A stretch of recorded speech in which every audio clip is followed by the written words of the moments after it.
ఖండం ఒక అమృత భాండం. ఉత్తరాన ఉన్నతమై హిమగిరి శిఖరం, దక్షిణాన నెలకొన్నది హిందూ సముద్రం. తూర్పు దిశ పొంగి పొరలి గంగా సంద్రం, పశ్చిమాన అనంతమై సింధు సముద్రం.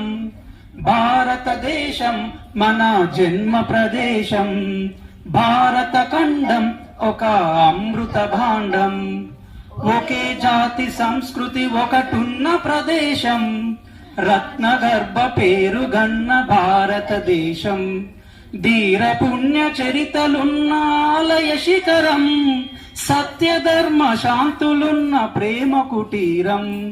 భారతదేశం మన జన్మ ప్రదేశం, భారత ఖండం ఒక అమృత భాండం. కోకిలమ్మ పాడగలదు జాతీయ గీతం, కొండ కోన వాగు పాడు సంస్కృతి గీతం. గుండె గుండె కలుసుకుంటే సమరస భావం, చేయి చేయి కలిపితేనే ప్రగతుల తీరం. భారతదేశం మన జన్మ ప్రదేశం, భారత ఖండం ఒక అమృత భాండం.